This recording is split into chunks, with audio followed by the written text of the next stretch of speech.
What's going on is Anton from AntonDaniels.com. I appreciate you guys for continuing to rock with me, but I just got home off of an early morning flight, right? First thing through the door, I want to see my family. I love my family. You know, I'm a family man. I'm an advocate for families, right? Second thing, I got to get that hot shower because I got to throw the threads on. The threads make me feel like $1,000,000, but the third thing through my mind and all throughout the trip is that I got to have that Teege pack. Teege makes my life uncomplicated. It's uncomplicated skincare for men. The first way that I started specifically was their level 1 system. It's a daily face wash to get rid of the dirt and grime on your skin. 2 times per week exfoliate and scrub to get rid of the dead skin cells. An AM moisturizer with SPF 20 because you should always be protecting your skin from the sun. And a PM moisturizer to help your skin stay hydrated and healthy throughout the night. Here's the thing. My favorite part about Teege Henley is that every box comes with an instruction card that tells you when to use each product, how much to use, and in what order. They really making the process of achieving and maintaining amazing skin for men uncomplicated. In addition to amazing skin, members of Teege Henley get tons of benefits, including at least 20% off the retail price, the ability to customize your box, exclusive monthly deals, you can pause and cancel at any time, and you get free shipping. And because Teege Henley is sponsoring today's video, they're offering my viewers an amazing deal, right? Just click the first link in the description and you get 30% off your first box, plus a free gift. It's an amazing deal. You got to get started today. You're not out here trying to look like a Dusty. And if you travel as much as I do, which I'm sure most people don't, but you know me, I'm pushing my bag chasers in order to be in the top 5%, top 10%, top 1%. We got to make our lives uncomplicated, and Teege Henley is no better product. You got to look good. You got to smell good. And you can't be looking like a Dusty. Make sure you get started today. Click the link in the description. Get that Teege pack. Feel the Teege, my friends.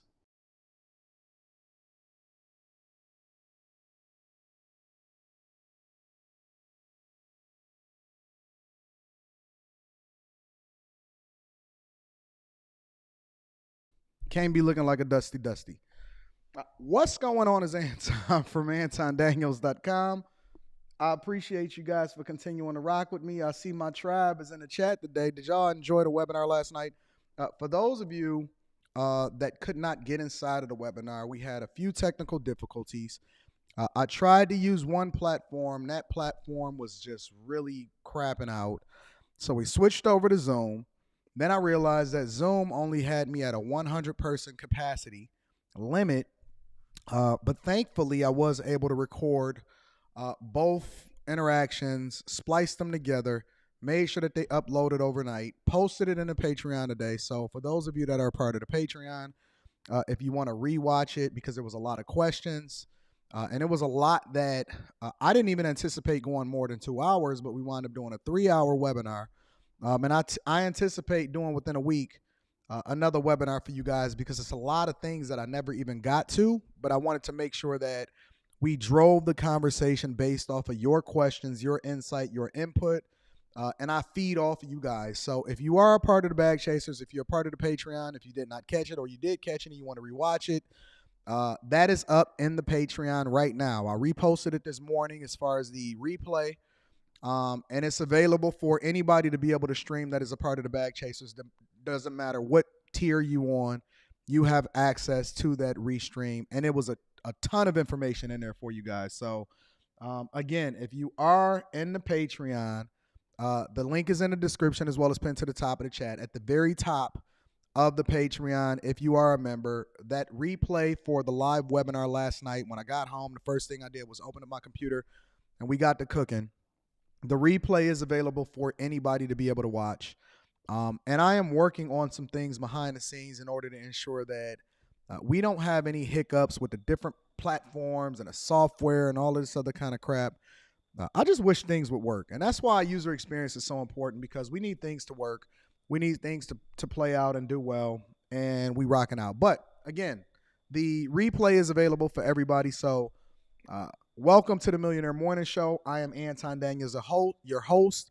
It is Wednesday, March 22nd, 2022, 2023, and the year of our Lord. So let me check into the chat and see what's happening. First and foremost, I want to give a shout out to the first super chat of the day, and that is B1GM Dub says, just started watching, enjoying what I hear. Thank you, my friend, for tapping in. Thank you for being a part of what it is that we're doing over here at the Millionaire Morning Show. I would also encourage you to tap into the Patreon. That link is in the description as well as pinned to the top of the chat. And we're going to do some awesome things. We're going to do the work. We're going to continue to grind. We're going to continue to run it up. All right. So thank you for rocking out with me. Let me see who else is here. I have Chester Williams is in the building. Thank you, Chester, for rocking out with me. Lauren says, morning bag chasers, live Patreon last night was great. Anton watched it over because that Zoom was packed. My expectation is for us to be able to have a max capacity next time of at least 500, because I did not know Zoom had put capacity limits on me. And I don't really necessarily like Zoom as far as how it is that they do it, but we're going to fix all of that by the time that I live stream for another webinar with y'all back to back next week. So I have another live webinar coming up with you guys. Or you can tell me if you want to do the Pocket Watching with JT, answer all of the questions webinar, or if you want to do another live webinar, the part 2 of what we did yesterday. I'm going to get a consensus. And I'm also dropping, since I dropped the replay today, tomorrow I'm going to drop the location of the updated meeting date and location of when we doing our Patreon meetup in May. All right. So shout out to everybody that tapped in last night. Lauren Love said it was awesome. It was a lot of information. I mean, it was a lot of information. If you were there and you witnessed it live and you didn't rewatch it in order to catch all of the gems, you should. S. Chanel was happening. My dog Kojak. Enos, I appreciate you. BNS says, I know this one is going to be funny. Halfway through it now. Talk about eye-opening. Listen, let me tell y'all what I do inside of the Patreon. I'm going to give y'all the game, right? For those of y'all that's not familiar. Not only do I give you the game as far as telling you and talking to you and helping you to understand exactly what it is that you need to be doing from a business perspective, how it is that you can manage your money more effectively, how you can build up your business, how you can level up in corporate America, how you can get all of this content creation money. I show you behind the scenes. So as you watch it, what I did towards the end of the webinar yesterday, and it is all replayable for y'all to be able to tap in, I actually logged into my accounts to show you exactly how it is that you need to be structuring your content, how it is that you can maximize all of the money that you get from it, why I make so much more money than your regular YouTubers or YouTubers that have way more subscribers. I broke it down. I broke down exactly how I structure my ads, how I do my shows, how I do my clips, how I structure my channels, why I do this channel this way and why I do that channel this way. I broke it all the way down, and I actually logged in and showed you exactly what it is that I do so that you can then utilize it to not have to go through the same things that I went through in order to learn how to maximize and then capitalize off of everything that we're doing on YouTube, content creation, business perspective, everything. So if you guys have not watched that webinar, at the very least, watch that one all the way to the end and then tap into the Discord. And then I had my friends that are incredible as far as their ability to be able to add additional value. That's a part of the Bag Chasers. Tap into the Discord. The link to the Discord is at the bottom of the description of the most recent video that I put up and all of the videos after it. Y'all really need to utilize this information. The reason that y'all successful or y'all not successful, and I'm going to be reading super chats throughout the show. The reason that you guys are not successful is not because you don't have the information or the information is not available.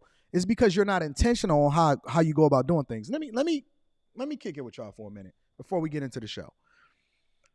You're not successful not because you lack the knowledge, the information. Don't sit here and throw any quotes at me and say, my people perish for a lack of knowledge.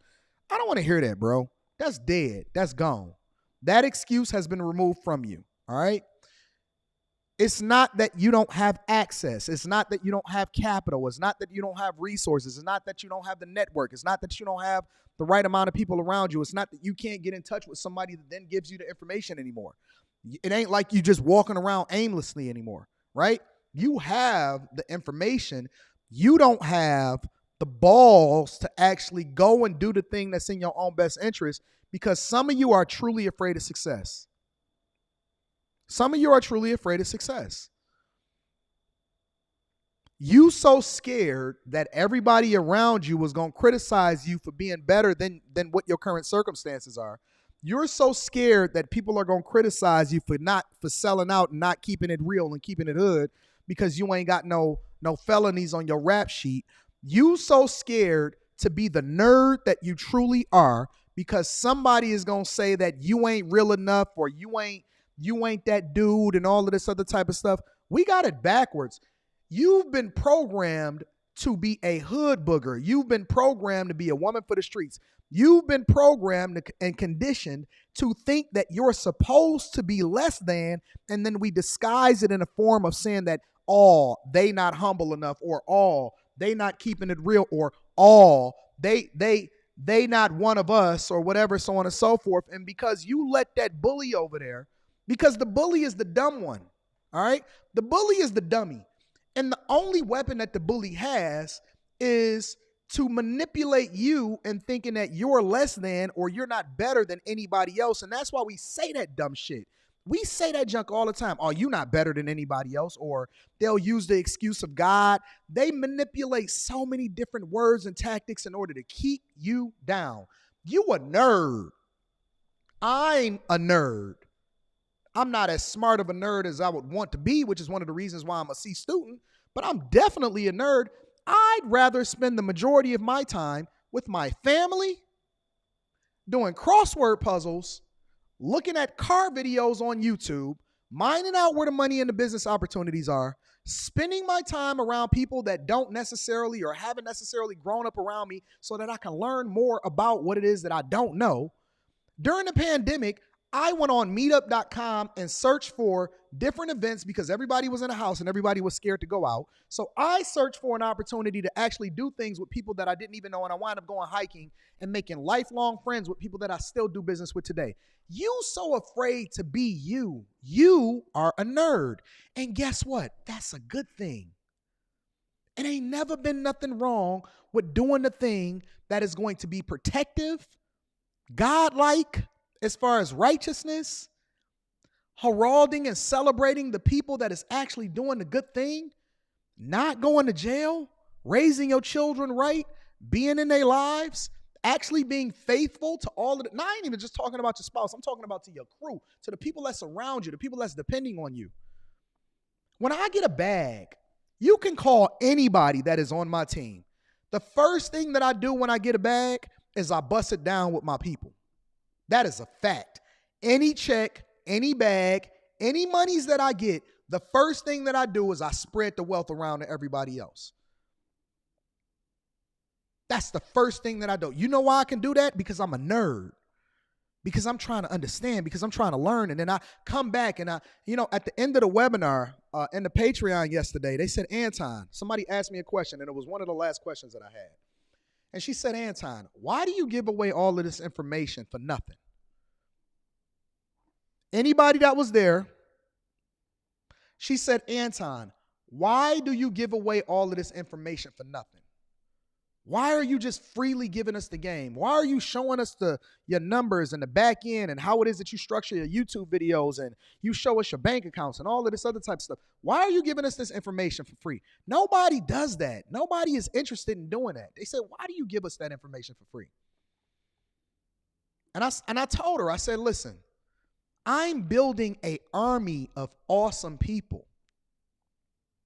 Awesome people. I keep the amount of money that I charge for the Patreon to a very minimum because the only thing that we're trying to do is keep out the goons and the dusties and the people that's fighting and the people that want to cause chaos and ruckus. And we know that they are not going to hop over that barrier to entry, so it makes it safe for all of us. So when we do a Patreon meetup and we link up with each other in city to city, we done been to every fucking city in the United States of America, we don't have the same element that y'all have when y'all go to the concerts, when y'all go to these events. You got to worry about it getting shot up or somebody coming in there fighting. We don't have that. It's none of that. It's good vibes, it's good energies, it's toast, it's drinks, it's fun times, and nobody even be wanting to go home. We be partying till like 3 and 4 in the morning, and then once the event or the venue that we at close, we be out eating pizza and kicking it after hours till 5 o'clock in the morning. And I said, listen, y'all are my friends. Y'all not fans. I would never disrespect you by calling you a fan. You a friend. And friends take care of friends, and they have their friends' interests at heart, right?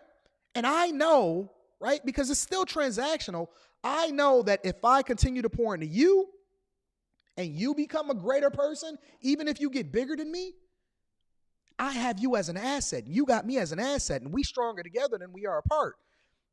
And you don't know.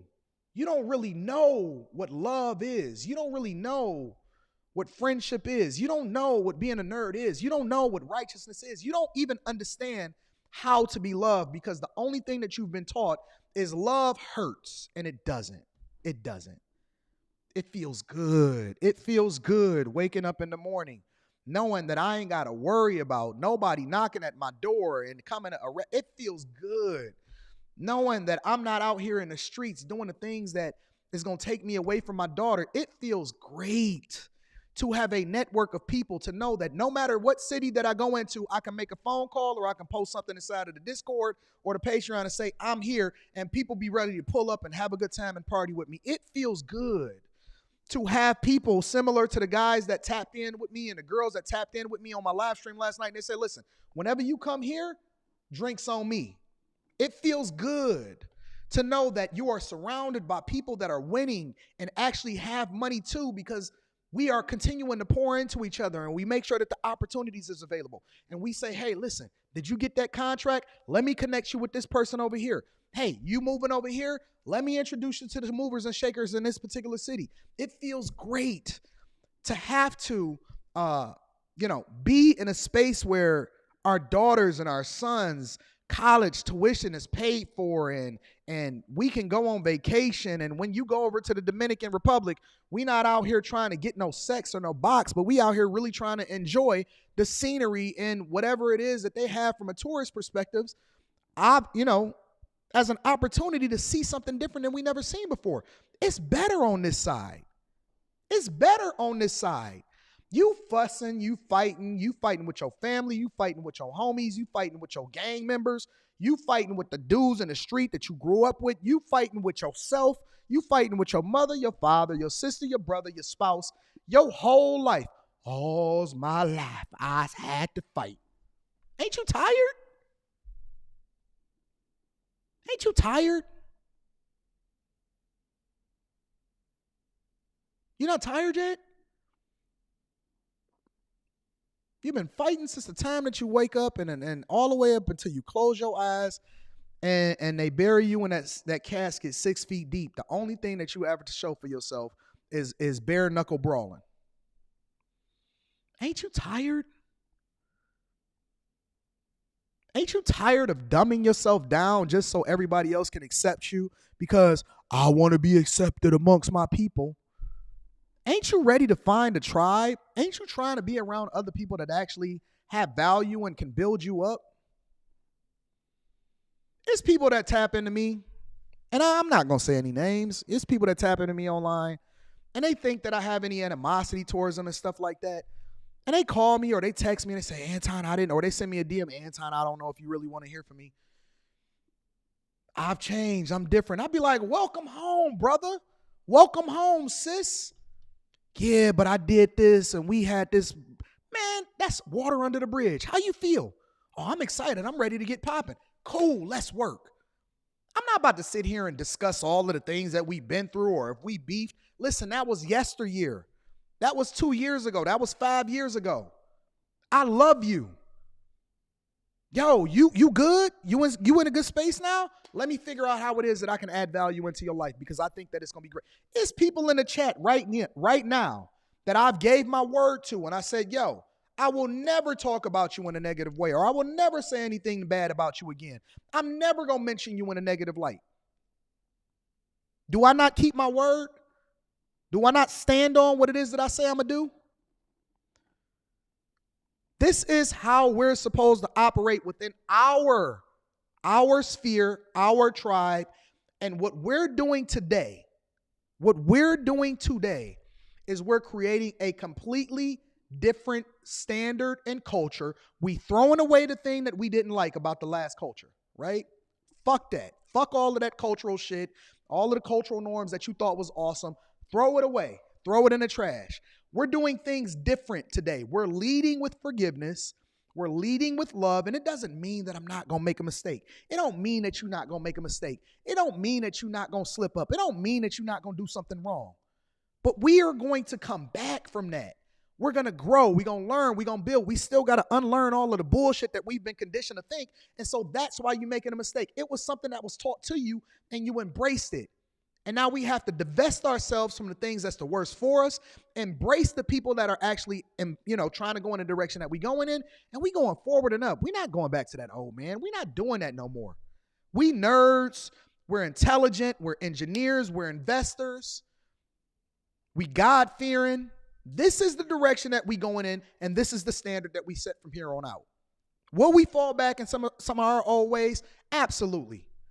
We test it on a daily basis. But the one thing that I know about God, two things is for certain, is that he never going to let you get to the next level if you going in righteousness. He never lets you skip steps. So you might have to repeat that lesson over and over again until you get to that next space. But once you get there, you free. You on the next level. It's time to elevate. It's time to grow. It's time to celebrate. It's time to give back to our brothers. Now, that don't mean that we not going to hold each other accountable. It don't mean that we're not going to use the examples in order to illustrate what not to do. Yeah, we still going to be entertained. We're going to have fun. We're going to tell jokes on each other. And you're going to have thick skin as a result of it. But in the end, the goal is for us to continue to build, be greater, be stronger, and continue to add value into each other's lives. If that's not something that you're trying to do, then please, by all means, do not subscribe. Do not hit a like for the YouTube algorithm. Do not come into the bag chasers. Do not come into our sphere. Don't keep looking in the window talking about, I wonder what they doing. No, go over there with your demons and your devils. Y'all go ahead and have a paperwork party. Have fun. Figure out how many more felonies that y'all can have. And then go and enjoy them. Why you keep coming over here peeking in our window trying to figure out what we doing if this is not something that you're really trying to embrace and be interested in? You just here as an agent of chaos. Divest yourself. You have an opportunity to divest yourself against the things that's the worst for you and embrace a completely different culture, a completely different wave. They can't figure out why we an army. They can't figure out why we can't be stopped. The reason that we can't be stopped is because no one person can tear us apart. We love each other. You my brother. I am your keeper. Let's do this work and let's get to it. All right? So shout out to everybody. Shout out to everybody that participated in the live stream yesterday. I'm about to read these super chats. And I didn't know that I was going to have this conversation, but I really, really want y'all to embrace. It ain't about keeping it real. We grown. We real grown. If you are above the age of 18, 19, 20, throw all of that keeping it real. I don't even want to hear you say keeping it real no more. I'm going to give you some examples today of different people that's keeping it real and what that lifestyle looks like. All right? We're going to get into it. All right. So let me go ahead and tap into the chat and see what y'all talking about. Said my dog Carlton Darville. What up, Carlton? Said, what up, homie? Blessings. Shout out to the people that's doing good work and doing good business down in Florida with their real estate business. My guy, Carlton, I rock with you, big dog. Persevere Data TV says 6ix9ine looked like he got thrown to the wolves on that video. We gonna get into that. Shout out to my dog, Persevere Data. Aaron says, nerd life, we winning. Cool nerd. I agree. Patrick Hill says, we have to link. I want to know what it takes to be successful. You already got it. You just don't even know it yet. We just got to unlock you, big dog. Persevere Data TV also says, shout out to the nerds. And then he says, I've been to 2 meetups. I can confirm that Nug Nug is not in the group. Nowhere to be found. We dusty repelling over here. All right. Armstrong's Consultants says, I signed to the Patreon only to see the 12-minute video last night about selling. I'm looking for the Discord to access to the other things you have available. Do I need to join the Patreon or is there more that? No, listen. When you sign up to the Patreon, when you make yourself available, it unlocks every single video and every single live stream. So last night, what happened was specifically, we switched over to links because we had technical difficulties with the original webinar. Then we moved over into Zoom, and then we had a capacity limit, so it was a lot of people that couldn't get in because we had a 100-person capacity limit. But I put up the replay today, and in addition to putting up the replay, every single previous mastermind session, webinar, all of the entertainment links, everything. It's over 70 videos right now inside of the Patreon, specifically tailored to the people. Budget videos, reverse snowball with regard to real estate, interview like a king. All of those different videos is all up inside of the Patreon. So maybe Natasha, I'm not sure if Natasha is in the chat right now, but maybe Natasha could give you some more insight on exactly where it is that you need to navigate in order to find the right information. So thank you for that. I appreciate you, Armstrong's Consultants. And we're going to continue to do the work. So without further ado, let's go ahead and get into the show. Tasha K. Tasha K, ladies and gentlemen. So shout out to the lead attorney. Lead attorney did a live stream. It's some things that certain people in certain professions are just better than others at. And I'm going to be reading super chats throughout the show. It's some people that are in certain professions that are just better than others. You don't have to be a person that knows every single thing. You are a person that specializes, right? And what I realize is that it's really great to have awesome people inside of your network. And so I actually tapped into the lead attorney's live stream yesterday, and I was checking out exactly what was happening with Tasha K. Now, we know that the lead attorney and Tasha K have a tumultuous relationship, to say the least, right? I did watch the video in which the lead attorney allegedly got thrown out of Tasha K's event down in Atlanta. I'm not sure what the final thoughts was of that or anything like that, but I did observe his live stream about that. But he also broke down exactly from a legal perspective what happened with the appeal. Now, we all know, just to bring you guys up to speed, of what happened with the appeal, right? The appeal, or what happened originally, was Tasha K allegedly was putting up a bunch of different videos that were falsely depicting Cardi B in a negative light. If I'm not mistaken, she was saying things like she had a venereal disease and all of this other type of stuff. And what it did was it continued to help blow up her channel and allow for her to be incredibly profitable. To the tune of $4 million, maybe not so much, right? But Tasha K is largely known in major circles for the person that talked about Cardi B.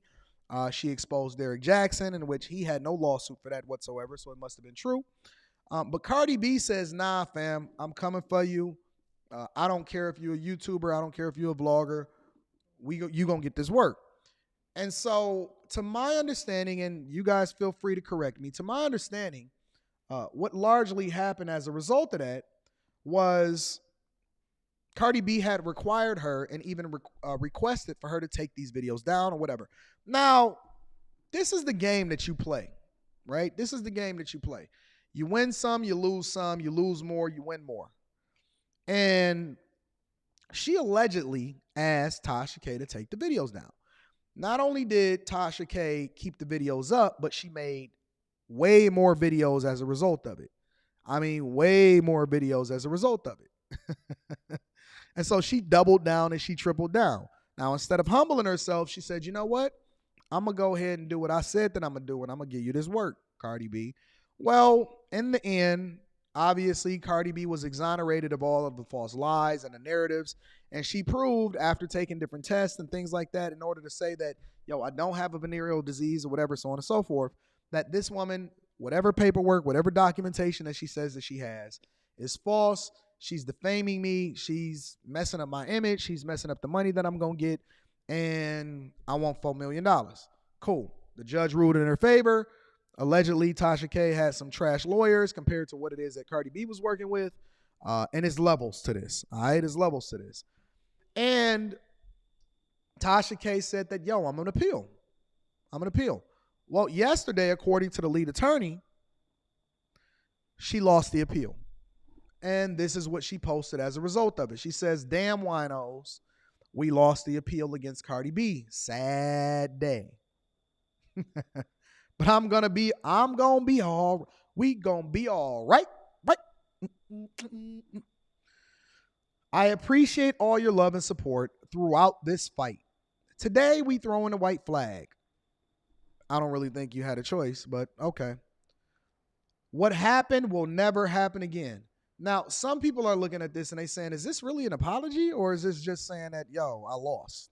She says, what happened today will never happen again. To Cardi and her team, I apologize. TashaKLive.com. What do y'all think about this? What do y'all think about this? I'm curious as to what y'all think, and do you think that this actually helped her as far as continuing to build her up, because she's already got a brand now. She has some visibility.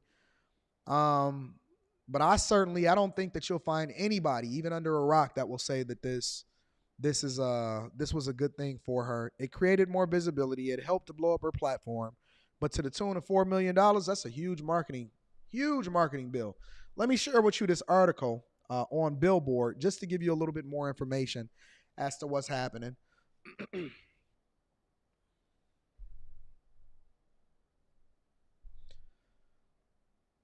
Says the gossip blogger, they call her a gossip blogger. Ain't that a shot? Had argued that the verdict was caused by lopsided evidence in favor of the rap superstar, but federal appeals courts was unswayed. It goes on to say that Tuesday, the appeals court held up Cardi B's $4 million defamation verdict against the gossip blogger who made salacious claims on YouTube about drug use, STDs, and prostitution. Now, that is a problem. That is a problem, right? It's one thing to report the news. It's another thing in order to be able to, lean on that news in order to give your own opinion as a result of it. But to make false claims about somebody, to say that I have evidence about something specifically, it was bound to happen eventually with somebody in order to get this thing settled, because you can't continue to say certain things and not be able to back up your claim, right? And the 5-page decision, the U.S. And here's the thing: are we wasting our appeals court's resources in order to even have this conversation? It says in a 5-page decision, the U.S. Court of Appeals for the 11th Circuit rejected an appeal from Tasha K, who had claimed the massive verdict against her was the result of a very lopsided presentation of evidence to the jury. I don't really know what that means. Appeals court ruled that Tasha K, real name Latasha Kibi, had failed to properly make the argument to the trial judge, meaning she forfeited the right to do so before an appeals court. They didn't even get to the appeals court. Defendant asked for a new trial, saying that there was insufficient evidence for the jury verdict against her. But as she all but admits, she didn't make either of the required post-verdict motions in the district court. Attorneys had also argued that the judge overseeing the trial withheld key evidence that might have helped her beat Cardi's accusations, but the 11th Circuit Court rejected that argument too. It says she never tells us where the 5,500-page record the district court's alleged errors can be found, the appeals court wrote. Because Kibi's brief falls well short of what we require, she has abandoned this argument. So here's the key word that we're looking at here, right? Abandoned this argument. She has abandoned this argument. In my personal opinion, I think that this was all just a play, just to try to save face, because she said that she wanted to appeal it. And it was no way, no how, based off of what was communicated to us from the lead attorney and also different people that was commenting on the trial about the evidence that was presented, it was no way, no how that she could ever win this case. And so she had to go through with it. She's also allegedly spending additional monies in lawyers' fees in order to make sure that she did this appeal. But doing so, understanding that nothing can come up. Let's just say, for example, it get appealed and then you do a new trial. Do you really think that you're going to beat Cardi B when she wiped the floor with your lawyers the first time? Absolutely not. And so as a result, I think that this was just an opportunity for her to save face by saying that, yeah, I was going to fight it. Yeah, winos, we did it, but, I'm going to wave the white flag. Honestly, in hindsight, I would have just took the videos down if it was something that she was requesting that I do, based off of the fact that if you know for sure that this person does not have an STD, did not do any form of prostitution, and was not using drugs, you're playing a dangerous game. It's one thing to react and do a commentary to a video. It's another thing to allege that it's true based off of evidence that you have yourself, which obviously was false. And it's a wild claim. So I think that she got finessed I think that her lawyers sucked every dime that they could have out of her. And I wouldn't want to be in her position at all, because now you're in a difficult place to where you got to repair your image. People are now against you. They see you as not necessarily a credible source. And then they're always going to label you as a gossip blogger instead of an investigative journalist, or a person that's coming in truth, or a person that can be a credible source as to what things are happening. So everybody is always going to be questioning whatever it is that you do, no matter what you do from now on, because you're not actually able to substantiate whatever it is that you alleged against Cardi B or whoever it is that comes along with it. Yo, if I was Derek Jackson, I would follow that same blueprint and be like, yo, listen, she lying on me. She lying on me. But neither here nor there. Let's continue to move on. I will be reading super chats throughout the show, so let me go ahead and tap into those super chats because we got some good stuff for you. I have some money talk for y'all, but first we got to get through the fuckery. Derek T says, big boy just showing love. Shout out to AD. Shout out to my Mississippi fam down there. I appreciate you, Derek T. Appreciate you, big dog. Also, Qbert Rames says, Anton had the chef's hat last night, giving all the sauce in the Patreon. Salute, King. Salute to you. Thank you for the 10 ball, and salute to all of my new bag chasers. Everybody that's a part of the Patreon, the replay is up for y'all to be able to watch the video. I also plan on doing additional things as far as doing a part 2 of the webinar, because there was a lot of information that I didn't get to. So shout out to all of the bag chasers that watched the replay. You do need to watch the replay if you're a part of the Patreon. Awesome. Joseph said, with the 10 ball, I appreciate you. Thank you, Joseph, for contributing to the platform. Chris J says, it's a trash A apology, but still an apology. I don't even think Cardi cares about an apology at this point. I just think she cares about the fact that she won. Marriage, Politics, and Sports says, I think it's a good apology. There are no qualifications. Why do we get emotional about the type of apology that we're requiring somebody to have? I'm just curious about that. Aaron says, thoughts on how this case affects content creators? I don't think it affects content creators whatsoever. I think that if you say that you have documentation to say that somebody is a drug user or they have STDs, you better be able to back that up. You have to be able to back it up. You can't just say some wild stuff, because there is going to be somebody that pulls your card, and then you're going to have to back up what it is that you say. I don't think it affects content creators at all. I just think that if you are saying that you have evidence of something, you just better be able to back it up. It don't affect anybody or anything at all. Not at all. Just know what you're talking about and be able to stand on what it is that you preach. All right. Hero also says, Lee talked about this, I believe. She used the same lawyer for when she got sued for the appeal. This must have been a cheap lawyer. Shout out for the 5 ball. This must have been an incredibly cheap lawyer, because there's no way I would have used the same lawyer that lost me the case, that told me that I had a case in order to defend myself in the first place, for the appeal. Neither here nor there. Now, why is Anton so gung-ho? Shout out to everybody that contributes to the platform. I appreciate you. Why is Anton so gung-ho about making sure that we embrace our nerd side? Well, there's a reason for that. And I believe that reason also can come as evidence from a person such as Tekashi 6ix9ine. Now, Rita, remember when I ran into Tekashi 6ix9ine in Miami? He was by himself, no bodyguards, no nothing. Walking down the street, it was hot as hell. It had to be at least 80 degrees out there. And he had, the face mask on and everything like that, right? And I'm like, oh, what up, fam? He had his leg tattoos. He had shorts on. He had all of that, right? You couldn't miss him. He still had the little colorful hair coming out of his stuff, so you couldn't really miss him, right? But the cool thing is to not find yourself in a bad situation or position in the first place, right?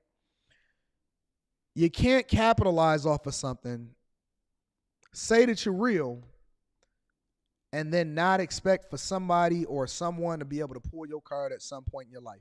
You can't be out here working out at LA Fitness, and then that's the end of the conversation. Now, it's another side to this too. Y'all. All right. So, there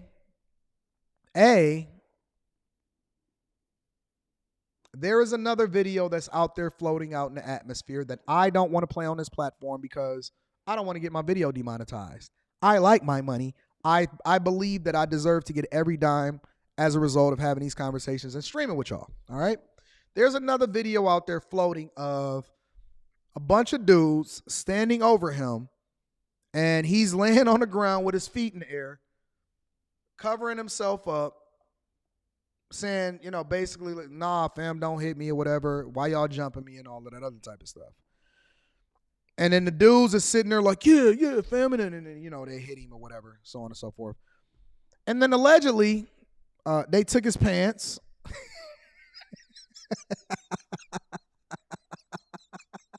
Don't take my pants. Let me go outside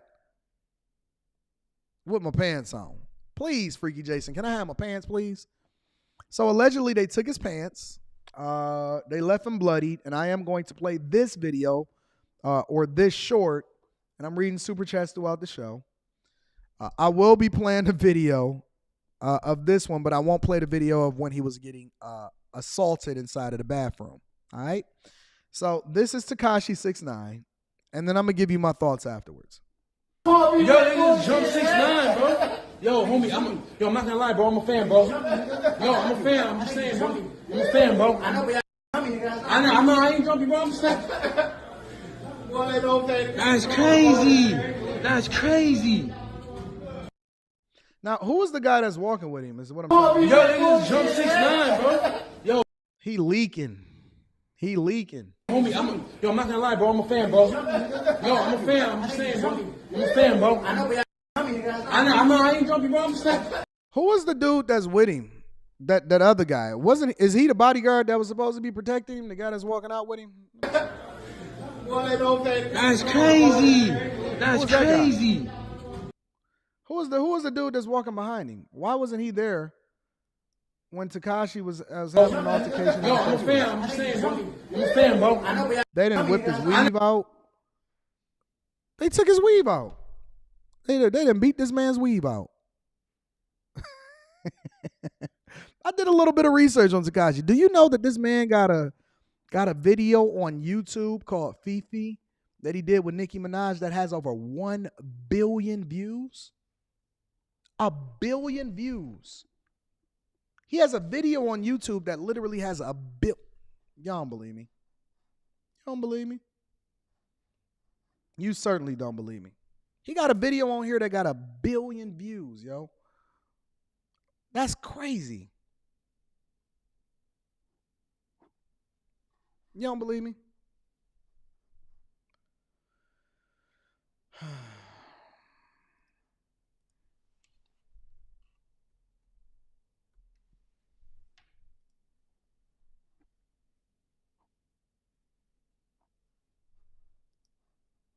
Oh, this is all that's popping up right now.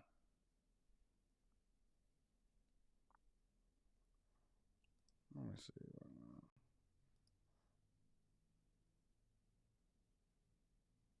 Look at that crap. Look at this. That's insane. That dude got a video on here, 1.3 billion for BB. And then he came back with Fifi. And then Goomba got 827 million views. That's wild. That is a number right there, boy. Those are numbers. Those are numbers for your boy. 1.3. I don't even think that I've ever seen a B behind a video. I see M. I ain't never seen a B behind a video in my entire life. I've been looking at videos on YouTube for a long time. I don't think that I've ever seen a B behind a video. That's crazy. But they done ripped his braids out. They done ripped all of that out. Look what they done did to my mans. This ain't right. Yo, niggas, jump 6ix9ine, bro. Yo, homie, I'm not gonna lie, bro. I'm a fan, bro. Yo, I'm a fan. I'm just saying, bro. I'm a fan, bro. I know, I ain't jumping, bro. I'm just saying. That's crazy. They gave this man 1 billion views. Billion. He's still eating off of this. He's still getting money off of this. So, what is the lesson here, ladies and gentlemen? Well, first of all, The first lesson for me specifically is whenever there's an opportunity for somebody to clout chase, there will always be an opportunity for somebody to be able to pull out their phone. Nobody cares about you. Nobody is going to help you. Nobody going to call the police. Nobody is trying to get security. Everybody is going to stand around, and you know what the first thing that they're going to do? They're going to pull out that phone. They pulling out that device to be able to record because they can't wait to get a bunch of likes. They listen, not even going to make no money off the video, never going to capitalize off the platform. The first thing that they do is this. They're going to pull out the phone in order to try to have a viral moment. They're going to get their 15 minutes of fame. They're going to get a bunch of views on that particular video, and that's going to be the end of their conversation. People don't care nothing about you anymore. They only care about the views. They genuinely only care about the views. That's A. The second thing is, what happens to the guys that allegedly assaulted him? Do they go to jail? I'm curious. Why do y'all care so much about 6ix9ine to where I'm actually going to put my freedom on the line? And maybe this is just the nerd in me talking. Why do I care so much about 6ix9ine to where I'm actually going to, with a group of people? Now, listen, here's another thing. I'm not advocating for y'all to do bad things, but I just want to give you the game. There's always going to be a snitch in the crew. Somebody is going to tell. Everybody is not going to hold you down. So the video that I seen before, there was 3 guys and somebody was recording in the bathroom as usual. Somebody's going to pull out their phone. 3 guys that had jumped him. Now, that don't make you gangster just because you jumped the dude, right? It don't mean that he don't got mad squabbles, yo. Not saying that he got mad squabbles either. You shouldn't even have to fight in the first place. Listen, if I'm 6ix9ine and I'm working out in Planet Fitness and somebody run up on me or a crew of dudes run up on me to assault me, everybody going. Everybody going. Where are they going, you say? To heaven or hell. Everybody going. If I feel like my life is on the line and people run up to assault me, everybody is going. No exceptions. I'm taking fathers from mothers. I'm taking fathers from daughters. I'm taking fathers from away from your friends and your family. Everybody is going on that wet t-shirt. Everybody is participating in the wet t-shirt concerts. See, they know who they can get away with that with, right? People don't fight no more. I don't even expect them to have mad squabbles. I do expect for him to have either security around or to have a pistol or something, but everybody going. Everybody going night-night. Night-night, nigga. I got my renewal CPO class coming up. When is my new renewal CPO class, Rita? And it's in a couple weeks. Everybody going night-night. Everybody going night-night. Firearms and all. We're not squabbling. You dying. You going night-night tonight, homie. Wet t-shirt contest. No titties. You gone. So, in order to avoid this, right, I advocate for people to just stay out the mix. Don't go in environments that even allow for people to even get in there. I don't even go to the gyms where the nugs are. I don't hang out in the hood. I'm not trying to keep it real with you. I don't want to participate in the Victim Olympics. I'm going to just go ahead and stay right on in my safe space because, you know, I'm not trying to be taking nobody away from their daughter. I don't even want to put you in a position where you feel like you gotta, man up for your homeboys because that's 6ix9ine over there and we can clout chase. I see it completely different than the majority of people see it. And so I don't believe in clout chasing. I don't believe in putting my hands on nobody, and I don't believe in anybody putting their hands on me as a result of it. And so if it ever comes to that point and I have to defend myself, my teacher has told me that you don't pull it out unless you intend to kill somebody. And so unless you're willing to die for whatever it is that you believe in, and I don't even put myself in those positions in the first place, just walk away. I want to be a nerd. I want to do puzzles. I want to play chess. I want to go on vacations. Ain't nobody trying to be tough. Ain't nobody trying to be tough. So I'm in a completely different space. All right. Let me go ahead and get to the money because now that we done got the foolishness out of the way, let's get to the money. I find that the majority of people in the United States of America, I find that, and I see the super chat. I'm gonna read it shortly after this. Most of the time, what y'all argue to me and what y'all say why black people are in the victim Olympics or why poor people can't, they live in squalor or they commit the most crime is because we can't solve for poverty in the United States of America. That we're being attacked, that there's systematic oppression, that there's systematic racism. But what I've also found as I go city to city, state to state, is that when I look in these homelessness camps, right? When I go over to Los Angeles and I walked down Skid Row, you know what I seen? The majority of the people that were in these spaces? White people. But homelessness doesn't discriminate. And I've known that homelessness doesn't discriminate because I've done a homelessness project in which I participated and volunteered to go and work with homeless people and feed them and clothe them and assist them and try to find housing for them. And, you know, when it gets too cold in the Metro Detroit area, we had to open up additional shelters and spaces for them to be able to see their family.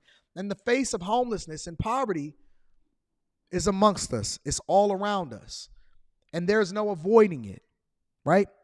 And so the question, and I found this to be very, very interesting when somebody sent it to me, the question of why the U.S. can't solve poverty, I think my take on it will be completely different than whatever it is that this video presents itself. So make sure you hit a like for the YouTube algorithm. Subscribe to the channel. If you have not tapped into the Patreon already, make sure that you tap into the Patreon. The link is in the description as well as pinned to the top of the chat. Let's get to the money talk, y'all. 37.9 million. That's the number of Americans currently living in poverty, accounting for 11.6% of the total population. That's despite the fact that America ranks first as the richest nation in the world in terms of GDP. The United States is known for having this great abundance, and at the same time, alongside that abundance, there is widespread poverty and economic insecurity. Sometimes you question, we're in the United States of America. How can the citizens be going through such a issue? We always boast that we're a superpower, that we are the richest in the world, and things just don't make sense. Poverty in the U.S. had been steadily improving over the past decade, from a height of 48.8 million people living in poverty in 2013 to 34 million in 2019. That was until the pandemic changed its course. COVID absolutely had a very deep impact on the access to employment and long-term employment for a number of families that were already vulnerable for various reasons. Prior, it was myself and my two older brothers, along with my stepdad, that constantly worked to provide for everyone in the house. But after COVID-19 and the whole lockdown, we were laid off. And ever since then, we have had issues finding a job. Poverty is expensive. So let's stop there, right? Think about this. 1/10 of the population is in poverty. That's not saying homeless, that says in poverty. And there's a difference. And they use metrics in order to be able to bring these statistics to the forefront, right? Poverty is based off of a level of income and a threshold that then will prevent you from actually achieving an American dream, right? And they're saying that in the richest country in the entire world, right? We got more jobs, more resources. I just seen Biden when he was talking about the banks, talking about the Build Back Better plan and how he was bringing more jobs into the United States of America. Unemployment is at historic lows, right? This is what they're selling you. And we're saying that poverty is rampant. If you go outside, if you are in any urban area or community, if you pull up to even the richest neighborhoods, if you go over to Los Angeles, you go over to DC, you go to Detroit, you go to Chicago, you go to Las Vegas, you go to Miami, you go to Tampa, you hit New York, you go over to Rhode Island, you will see somebody. What a sign. This is actually pretty much a bad sign. You will see. This is not a good sign. You will see somebody with a sign. It's not a good sign. See somebody with a. We don't know what poverty look like over here at the Bag Chasers. I'm sorry. I don't have a sign to make for you because we don't know what that feels like, right? We don't know what it feels like because we so far removed of it. We just running the numbers up. But you will see somebody, I got to use an imaginary sign. You will see somebody with a sign that is saying homeless will work for food.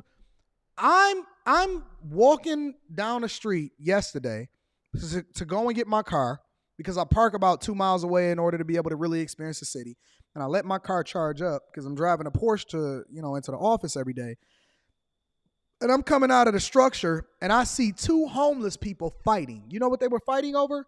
Somebody had took the other's territory as far as to be able to ask for food coming up off the freeway.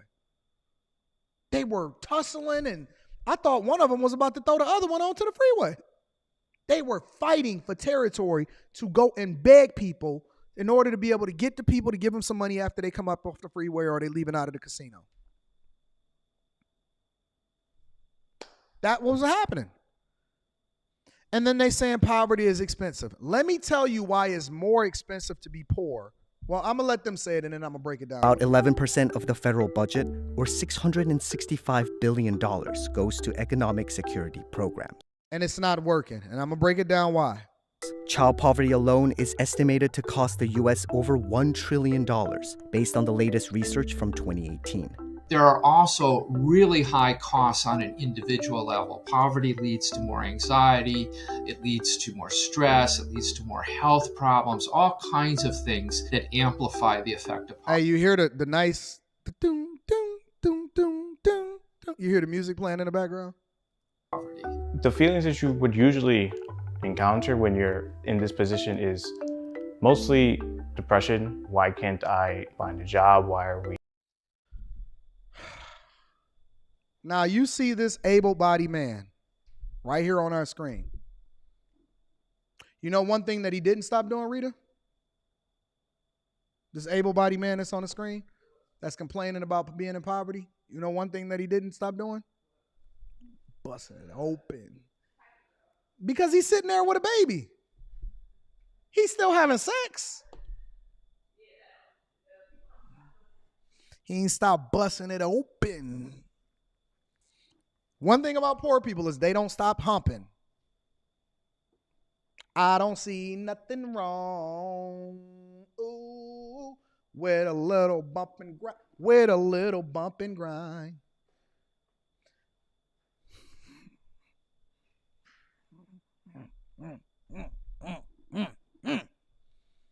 I don't see him stop humping. In this situation, we're trying our best and sometimes it's just falling back down on our face. Now, should I feel sorry for this person? Should I contribute more? Now, listen, think about this for a minute. I'm between a rock and a hard place, and it's a very, very difficult dilemma. Because on one hand, they say, Anton, why don't you help more people? Why don't you give away your fortune? When I did the Adrian Broner video, a lot of people were saying, Anton, instead of criticizing him, why don't you reach out to Adrian Broner in order to help him and give him more insight and information on how he can manage his money more effectively? Man, you talk about the same dude that was sitting there flushing $20 bills down the toilet, that was laughing and talking about busting down somebody else's chick or wife or whatever like that. You talking about the same dude that said, F everybody, I don't want to hear nothing from you unless you're doing this, that's still wearing an About Billions shirt on. So I was very intentional. I went to school, went to community college, pulled myself up by my bootstraps. I literally showed y'all the house that I was raised in yesterday. This man, listen, think about it. I had one child intentionally after I was already making over $118,000 a year for an extended period of time, and then found myself laid off from my job and then went back to work, grind, never got on government assistance, never asked the federal government for anything. And I hustled. Didn't ask anybody for any handouts. Didn't do any of that, right? Did what I had to do in order to make myself successful. And this man is still humping, having kids, him, his two brothers, and his father, according to what he said. Just continuing to repopulate the earth. And I'm supposed to give away what it is. I was intentional. The last thing that you should be doing, sir, is having sex. The last thing that you should be doing is having sex. So how did poverty become such a big issue in the United States? And why is it so difficult to end it? Income inequality is one of the big reasons why the U.S. suffers from such high rates of Called bad poverty. decision. The income for the top 10% was more than 13 times higher than income at the bottom 10%, All according wrong. to the U.S. It's Census. all bad We, decisions. unfortunately, in the United States are at the very high end in terms of income inequality. And so what happens is when the distance gets further and further away, the rungs on the ladder get That gotta be Los Angeles right there. That gotta be Los Angeles right there. further away, and it's harder for people to climb those rungs out of poverty into the middle and to the upper class. The pandemic has made inequality worse. The Gini Index, which measures the nation's income inequality, rose for the first time in a decade by 1.2% in 2021. The reason the pandemic has made that worse is because when you talk to large organizations, corporations, what they saw was that staff was leaving, but they had a response to that, right? What'd you order? You ordered us breakfast. I just keep seeing her prancing back and forth, and I'm like, what is she doing? What is she buying? What is she ordering? Why is DoorDash and Amazon and Saks Fifth Avenue and Gucci keep coming back and forth in here, bringing products? Ma'am, you're gonna have to go home. Their response was, let's give bonuses, let's give raises. Many organizations, many small businesses, government, they don't have that luxury. So inflation has kept up with the money that most people in the 1% have made, but it has deepened and widened the gap between those that have money and those that do not. What have I been telling y'all? Yesterday, the day before that, the year before that, the year before that. What have I been telling y'all? It is a class war. It is not a race war. It is not a black-white thing. It's not a light-skinned, dark-skinned thing. It's not even a gender war. I know that they will tell y'all that the main thing that you need to be worried about, and no, it is a gender battle. It's a gender battle. The battle is one factor that then determines what's going to happen and how the war is going to come out. It is a battle from a racism perspective. It is a battle with regard to gender. It is a battle with the alphabet community. It is a battle of red versus blue, politics and all of this other type of stuff. But the war is economic. It always has been. It always will be. Since the beginning of time. The war has always been an economic war. It is a war between class. It's a class war. It's to determine who's going to be in the middle, who's going to be on the bottom, and who's going to be on the top, and who's going to be on the top. It is always going to be an economic war. And the one that has the most resources, the one that becomes the most powerful, that then determines the fate of everybody else that comes under him. It's the facts. Research by MIT estimates that the living wage in the United States is $24.16 per hour for a... Think about that for a minute. $24 an hour. Man, I remember when I was coming up in the 90s, if I could get to $30 an hour working at Ford Motor Company, Chrysler, GM, that's what we all aspired to do back when we was coming up here in Detroit. If I could just get in the plant and make $30 an hour, boy, I'm set. You know, these guys drive big Lincolns and Cadillacs up and down the street. They be having them some fly rides. They be having chicks on the side, living in the plant, getting all of the money, putting these cars together or whatever, and so on and so forth. And that dream was like, pew. If I could make $30 an hour, that was the goal when I was coming up, $30 an hour. Now they saying that the living wage is $24 an hour. Family of 4. But the federal minimum wage is set at $7.25 per hour. This means that a typical family of 4 needs to work more than 2 full-time minimum wage jobs to earn a Class living war. wage. And single-parent families need to work significantly harder. We worked at a banquet hall. Any sort of party, we would set it up, come early, set the tables, dishes, plates, silverware, everything, you name it. We worked for $15 an hour. It was really bad. I would say we were really overworked. 13-hour shifts sometimes. We were really frustrated with where we were, but at the same time, it was Don't look like you lost no weight, Pablo. He ain't lost no weight though, did he? That's the one thing that I can't understand. How are people starving and suffering, but they eating so much better than everybody else? Pablo ain't lost a meal. He ain't lost a meal. He ain't lost a hair on his head, and he's still humping and grinding. Cause you know when you suffering, you be stressed. You be losing hair. You pull your hair out. Oh my God, I can't understand what the heck. That's what happened to me. I lost all of my hair in 2008. In one fell swoop, I went from nice and full at the top, and when the money started drying up, I said, Jesus, why is he so full? Why is he so full? That's all I want to know. That's all I want to know. What do we do if we leave? You know, we were at that stage of like, yeah, we hate this job, but we have to keep it to continue going. Problems with wages are especially worse for workers of certain races. If we're looking at the broader population of people who are poor or low income, meaning one emergency away from being poor, we're talking about approximately 140 million people. Out of the 140 million, why are all of these people that's talking about income and wage equality foreigners?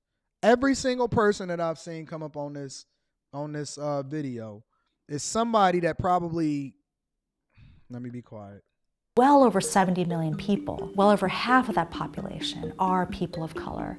The U.S. also suffers from a lack of social safety nets that protect Americans from poverty. If you look at, for example, the amount of cash that people might get if they're low income, it's very, very minimal. Right now, we receive welfare, and it's roughly around $250 for my household of 7. And it actually has helped us a lot. Sometimes the numbers really don't make sense because how can a large family? Now, why is it 7 of y'all? Yeah.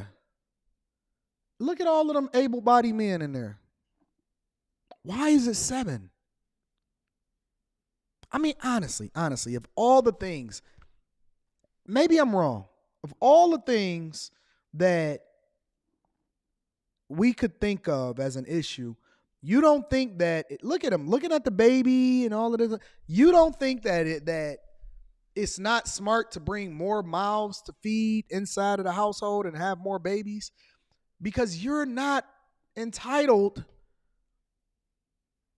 to be able to have more kids. Like, I shouldn't have to take care of how many? It's 3 of us, Rita.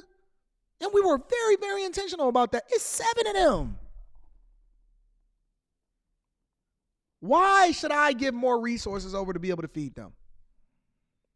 I don't understand that, John. I'm very confused. Families just live off a couple $100s, especially now in this day and age where you go to the grocery store, you spend in a few items $100. Most countries, for example, European countries, have what's known as a child allowance, where if you have a child, you get a certain amount of monthly income to help raise that child. That's pretty common, but in the United States, we don't have anything like that. And in the nor should we. And you know why? They're giving you a child allowance in order to have more kids because they want to continue to create a slave economy. They're going to incentivize you to have more kids because they want to get more workers to do the things that they don't want to do when they don't want to do it. Why should we pay you to have a kid? Oh, I'm so aggravated at this. In the United States, we don't have universal benefits, for example, health care or child care. It's also a system that many times is pervasive in actually creating poverty situations. So I'll give you an example.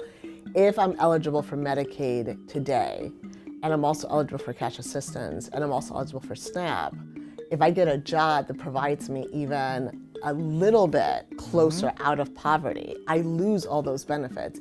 So now we're de-incentivizing people to actually do real work.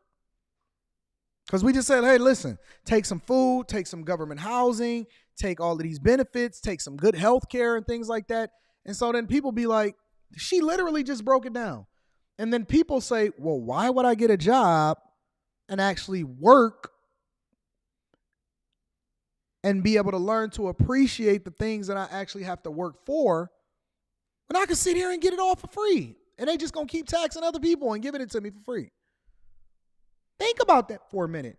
Why would somebody give up free housing to go and pay for housing?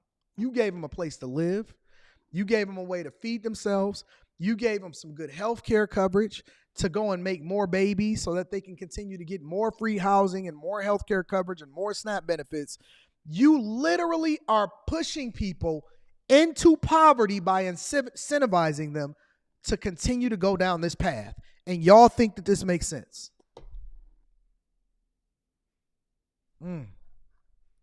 Immediately, which means that I'm incentivized if I need health care for my children and I have a job that's not going to provide it right away, to not look for employment that is going to pay me an amount that's going to make me ineligible for certain benefits, right? So while people are working really hard for upward mobility, the systems that we have in place don't give them the grace to be able to come out of poverty and provide their own agency to actually create the opportunity for upward mobility. The official poverty measure in the US today is based on calculations from the mid-1960s. It's calculated by comparing pre-tax income against a threshold set at 3 times the cost of minimum diet in 1963. A large number of federal programs still rely on this measure to figure out who is eligible for assistance and welfare. The researcher whose work became the basis of that measure never intended it to be used in the way that it currently is, both as a widespread measure of poverty, but then as the basis of all of these different social welfare programs and allocations of resources towards those programs. It doesn't take certain very obvious indicators into consideration. To start, it looks at pre-tax income, which is not what I'm taking home every day, so that doesn't make sense. It also doesn't look at different family compositions, which absolutely impacts how a family may spend money. If I am the type of family that has both of my parents living with me, I'm going to spend more. It doesn't look at expenses around food or childcare. So in many ways, it's incredibly out of date because it has not kept up with the way life has changed for most Americans. And it very much shouldn't. I think that the only way to change it is to put a time limit on how long somebody can be on government assistance, because you got to get on up out of here, fam. You're gonna have to get on out of it. Let me tell you how they finessing the system. All right, I'm gonna tell y'all how they finesse the system. This is the only bone that I'm gonna throw the black community as far as giving you an excuse to be mad at another race for how they finessing the system. Listen closely. Listen closely.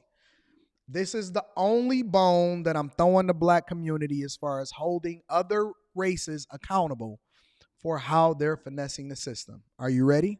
All right, here we go.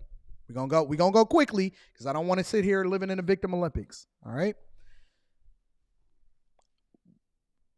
When we were running the restaurant and you start to become more familiar with other business owners and restaurant owners and things like that, what we found was that while we were actually putting our own money into it, because I was doing really well, I was making a whole lot of money on my regular job and in my businesses and things like that. So my income was still really high, even though I understood how to look at things from a business perspective as far as getting all of the deductions necessary in order to minimize how much I was paying to the federal government. So everything that I was doing, was based off of just having a good business mindset and working hard and building up our nest egg for our family and taking care of all of that and so on and so forth, right? But this is what other communities were doing, right? I hate that I'm even having this conversation with y'all because I don't want y'all to have no excuses, all right? So this is what the other communities was doing. They made sure that the only way that they were generating revenue was not actually going to get a job. Let me say that again. They made sure that the only way that they were generating revenue was that you could not record how much that revenue was. So getting a job required you to pay taxes.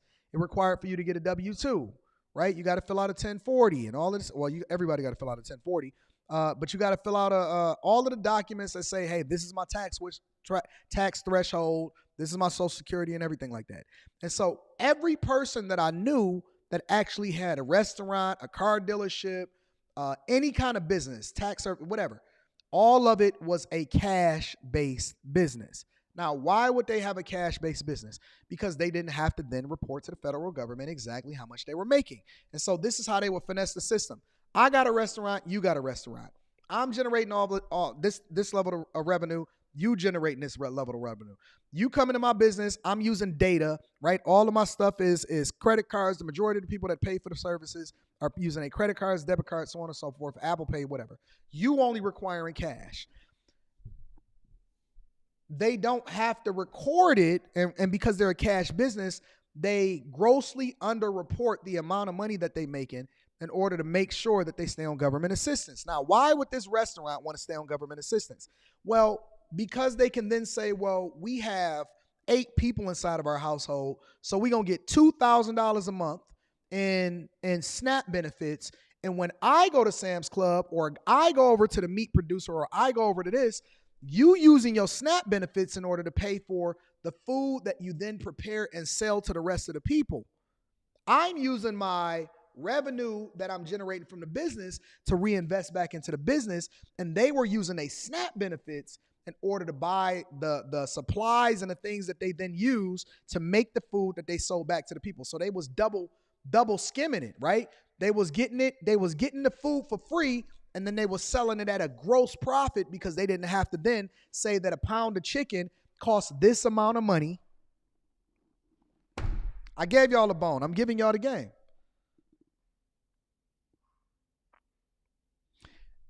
They didn't have to calculate the amount of money that it cost them to buy chicken, flour, butter, all of these different things, because they were using these SNAP benefits in order to buy all of the products.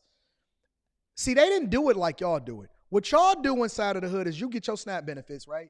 You get $1,000 in SNAP benefits, and then you sell it for $500, $600 because you just want the cash. They didn't do it like you. Even they finessed differently than you. What they did was they took their SNAP benefits and they reinvested it back into their business, prevented themselves from having to pay the taxes, because then they were able to underreport what they made because they mostly operated in a cash business, and then they continued to get the benefits because they had more people that they were able to report that was in a household. That's why they live together. That's why they won't get jobs. And that's how they use the money and the SNAP benefits to reinvest in the businesses that they then make a ton of money off of you. And so when you get your SNAP benefits, you sell them at a discount. They use their SNAP benefits to reinvest it back into their business. That's how they finessed. You got one better than that? What? Uh-huh. Uh-huh.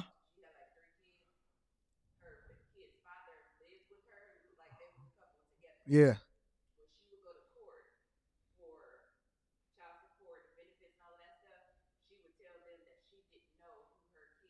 Mm-hmm. That's why they won't get married, so that she can't get cut off from her benefits. But I know he lived with her.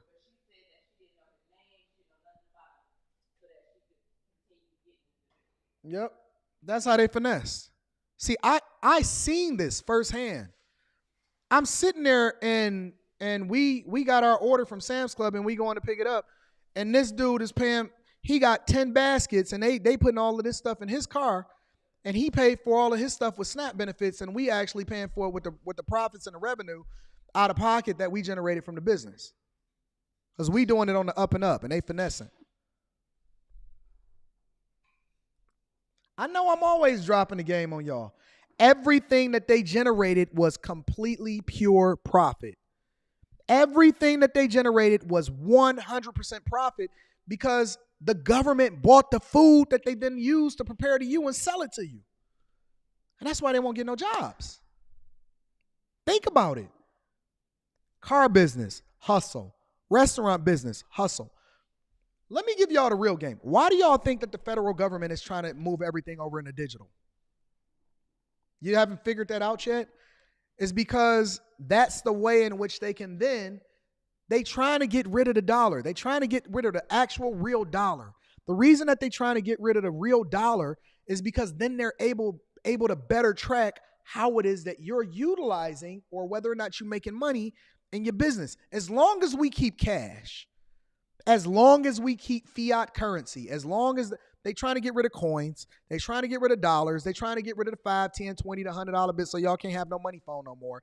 And the reason that they do that they want to do that is because they want to rid everybody from being on this system in which they can't justify the amount of money that's coming in and going out. So they strategically say certain things, but they don't give you the whole finesse. So when Biden then says, listen, we actually want to go after the rich people. And that's why anybody that makes over $600 on Cash App, Venmo, PayPal, so on and so forth, then they should have to report to the IRS. And we're requiring these processors in order to report it to the IRS. It's because they know that little Shaniqua's hair business is getting paid in Cash App and she's not fully reporting everything that she got coming in. It's because they know that Ahmed's car business is a cash business and he's not actually reporting the amount of money that he's making from that particular transaction, which puts you at a disadvantage because you don't know the game. You don't know that they're doing illegal activity in order to finesse. So I can't give you I can't put my stamp on it and say, hey guys, this is a Patreon exclusive. This is how they out here finessing people, because I'm not trying to incentivize you to go out here and finesse the system. I want you to do it the right way. I actually want you to pay your taxes because I don't want you to be getting in trouble. I don't want you to get arrested, and I don't want you to owe the IRS. So I feel comfortable showing my bank accounts. I feel comfortable showing you what my spending is because everything is on the up and up. But this is the thing that they need to be spending their time on. Biden administration, Obama administration, and every single policymaker in every state across the board. They need to be going after these people that's coming into this country, not because they have an advantage on you on starting a business or getting a loan. It's the way in which they reinvest their money back into a product to sell it back to you at an exponential profit while you over there selling your SNAP benefits to the person at the corner because you just want to get some cash so you can get some dope and some weed. That's the difference. That's the difference between how it is that they finessing you on that side versus how it is that we think on this side. That's the only bone I'm throwing y'all. It's the only bone that I'm gonna throw y'all. I don't want nobody sitting here talking about victim Olympics or anything like that. I finally threw you a bone. I finally told you how they out here finessing you. Congratulations. I know what they're doing. I know exactly how they finessing the game. I'm about to read super chats in a second. I just wanted to give y'all that game. I wanted y'all to be able to say, see, it is racism. No, it's not. It's not racism. It's they're practicing illegal activity from a group perspective that's not legal, but there's no way for the federal government to be able to prove it unless somebody within their circle snitch on them. That's how they do it. All right. Let me go ahead and read some of these super chats. Boy, ain't this the greatest show on earth? If this ain't the greatest show on earth, I don't know what is. If this is not the greatest thing on earth, I don't know what is. Ain't no show that y'all gonna tap into that's gonna give y'all this level of sauce. If y'all not subscribed, if y'all not in the Patreon, if y'all not rewatching the webinar that we did last night, shame on you. Shame on you. Shout out to Aaron. He says that pick is the definition of down bad. Shout out to you.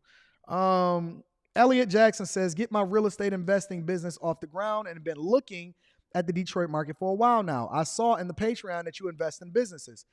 Can I send you my deal sheet?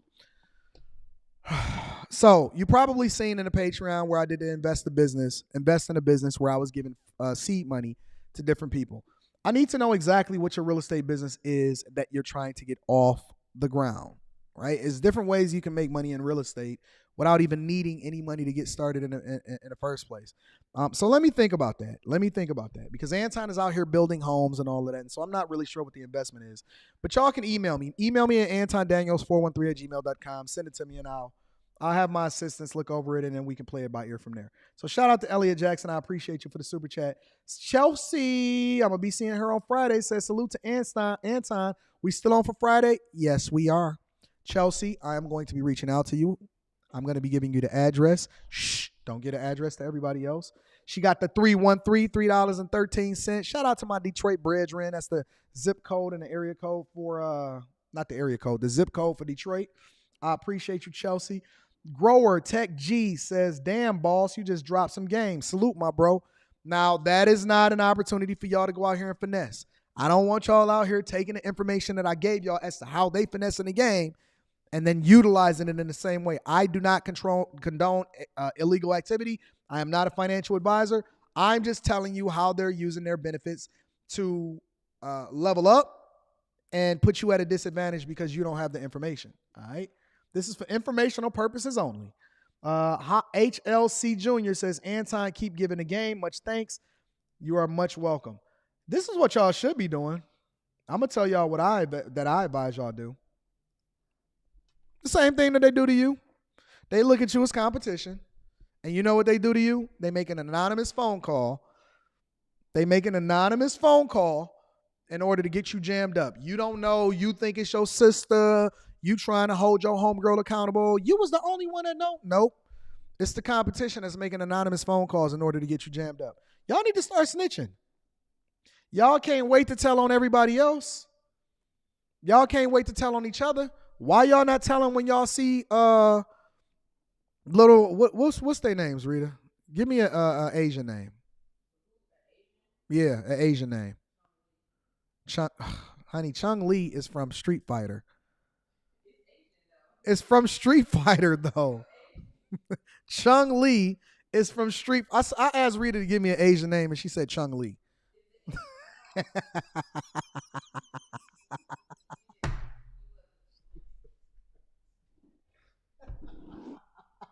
I asked Rita to give me an Asian name, and she said the first thing that she came up with was Chung Lee.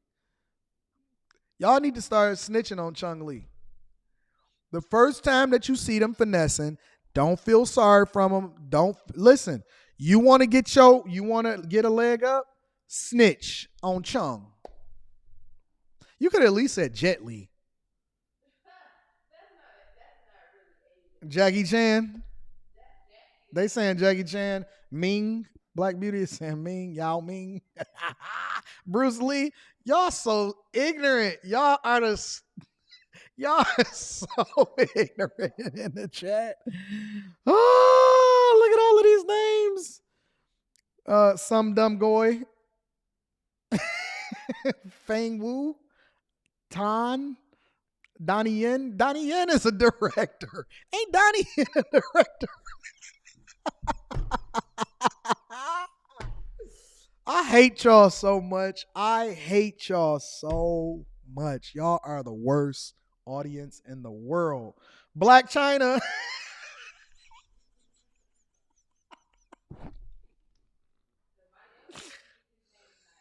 Black China.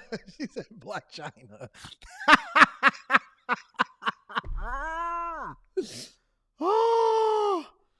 I hate y'all so much. Shang Tsung. Oh my God. Y'all are the worst. Hold on. Let me read a couple more of these super chats and I want to get into this credit card situation.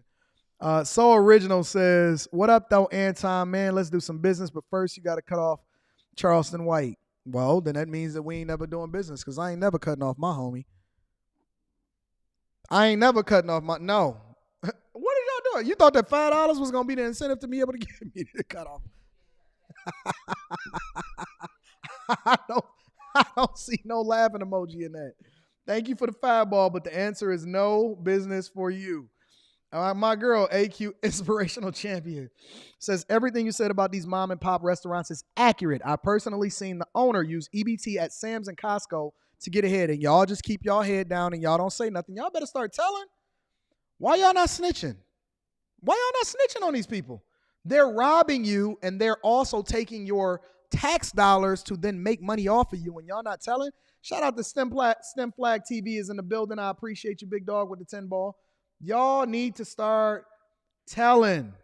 Tell on Chung Lee and Ahmed out there finessing the system and making money off of y'all and doing it and getting the leg up.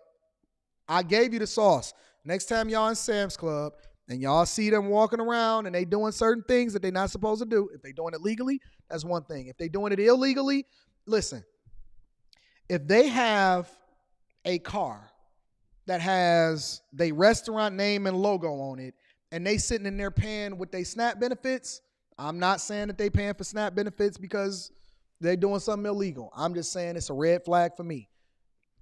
Y'all need to start snitching on everybody else other than yourself. All right? We doing this the right way. Flat. I don't care what you say. I believe in holding people accountable. If y'all want to sit here and keep complaining to me without rooting out the problem. All right? Snitch. Tell on Ming and them. All right? Now, one thing that came up and that continues to come up on my radar on a regular basis is this conversation about credit cards. Boy, oh boy, when I did that last video where I told y'all that I was getting rid of my Amex because I didn't need it, and it was just an added benefit, and as a result, when they was trying to get me to renew after they gave me a courtesy waiving of my fees when I first got the card in the first place in order to incentivize me to sign up, and I didn't want to renew. Oh my God, I've seen so many people going back and forth inside of the comments saying, no, but they give great benefits. No, but they doing this. And no, but they doing that. I'm going to read super chats throughout the show. And so some people are in favor of credit cards and some people are not in favor of credit cards because everybody got the finesse on how it is that you get points. So what I decided to do is to play this video and listen. One of the benefits of me streaming earlier, right, now that I'm streaming at a much earlier time, one of the benefits of me streaming earlier is I get to have a much broader conversation. I'm not in a rush. I'm not up against time as far as when I got a meeting coming up and everything like that. I could take my time. I can add value. I can go over different articles. And I can slice and dice this thing and be able to just be able to kick it and tell jokes, right? So one of the things that y'all keep having this conversation with me about is credit. Using credit, other people's money. Credit cards can be good if you know what you're doing the right way. All right, let's have a conversation. Imagine ordering a coffee and slipping into a daydream. Are you also hearing Jennifer Garner ask, "What's in your wallet?" Well, what's in your wallet is very important. And as for all that credit card rewards talk, she might be onto something. Most people should be able to save at least a few $100s every year just by using the right credit. Hold on, let me move this up. I want to expand it a little bit more. Cards. If you travel as much as Peyton Manning, extra night in San Diego, morning, or are a diehard Swiftie trying to save on those expensive concert tickets, as these commercials will tell you, there's a card for everyone. And those cards will save you money.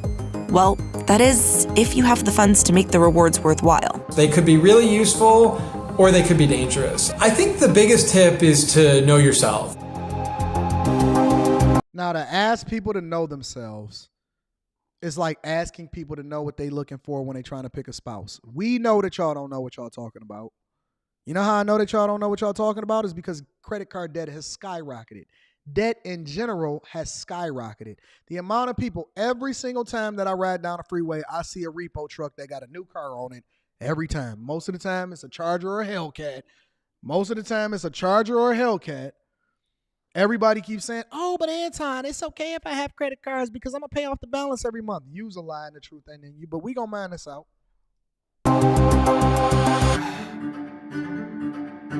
Love them or hate them, those plastic or metal cards that can instantly purchase anything from a coffee to a car are no stranger to consumers. More than 80% of Americans own at least one credit card. Every time you pay for something with a credit card, you're borrowing money from the card issuer to cover your purchase. While it might feel like it, it's certainly not free. You then have to pay that money back either in full at the end of the month or over time, with interest. The average credit card charges about 20% interest these days, so it is a very profitable business. So, first things first. If you're not in a place where you can pay that money back by the time it's due, experts don't recommend you have a credit card at all. Now, why would they say that, right?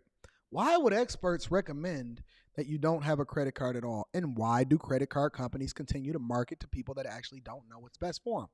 Well, think about it.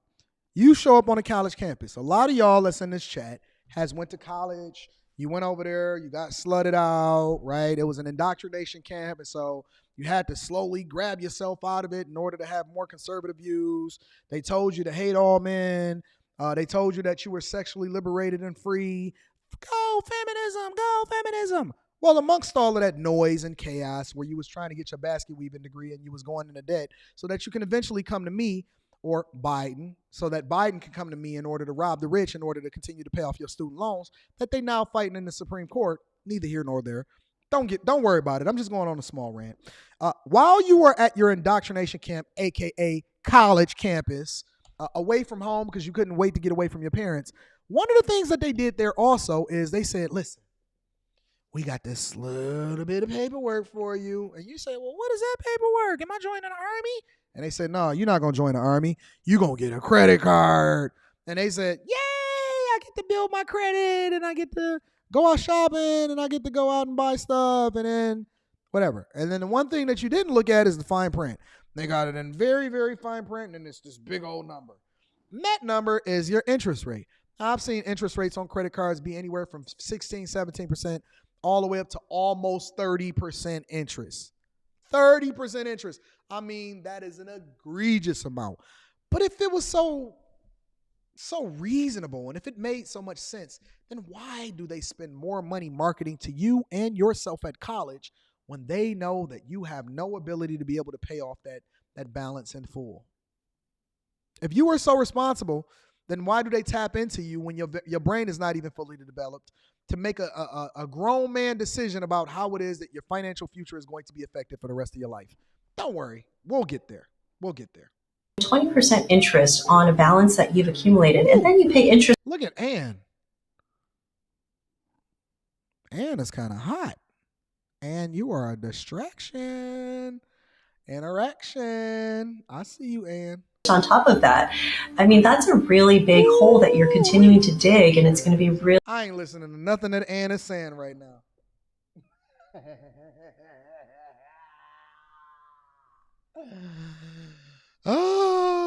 Older, refined, hair flowing. Got the right Fenty beauty products mix. I see you, Ann. Ann Tran. Really hard to get out of if you don't pay your credit card balance. Credit cards require approval. Once you're approved, the bank authorizes a credit limit or the maximum amount of money you can borrow. That depends on factors such as your income, your other debts, and how much available credit you have on other cards. But here's the caveat. Whether or not you're approved depends on your credit score. Meanwhile, your credit score is determined by your credit report, the information related to your credit activity you might not have if you don't have a credit card. It's a catch-22.